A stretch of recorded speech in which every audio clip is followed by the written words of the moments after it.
Summa Theologica, first part of the second part, Prima Secundae, by Thomas Aquinas.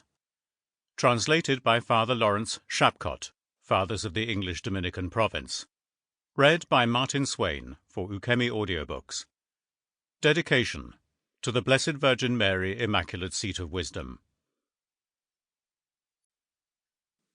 Treatise on the Last End, Questions 1 to 5. Prologue. Since, as Damascene, John of Damascus, states in De Fide Orthodoxa, man is said to be made in God's image, insofar as the image implies an intelligent being endowed with free will and self-movement, now that we have treated of the exemplar, that is God, and of those things which came forth from the power of God in accordance with his will, it remains for us to treat of his image, that is man, inasmuch as he too is the principle of his actions, as having free will and control of his actions.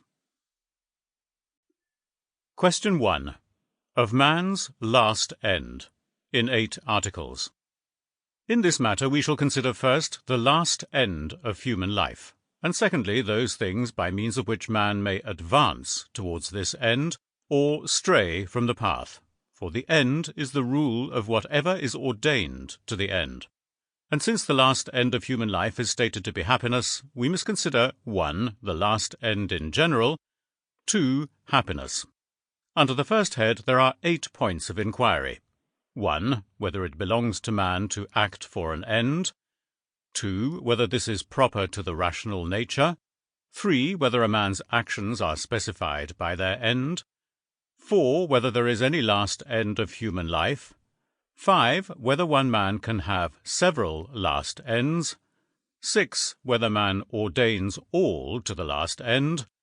7. Whether all men have the same last end. 8. Whether all other creatures concur with man in that last end. First article. Whether it belongs to man to act for an end. Objection 1. It would seem that it does not belong to man to act for an end.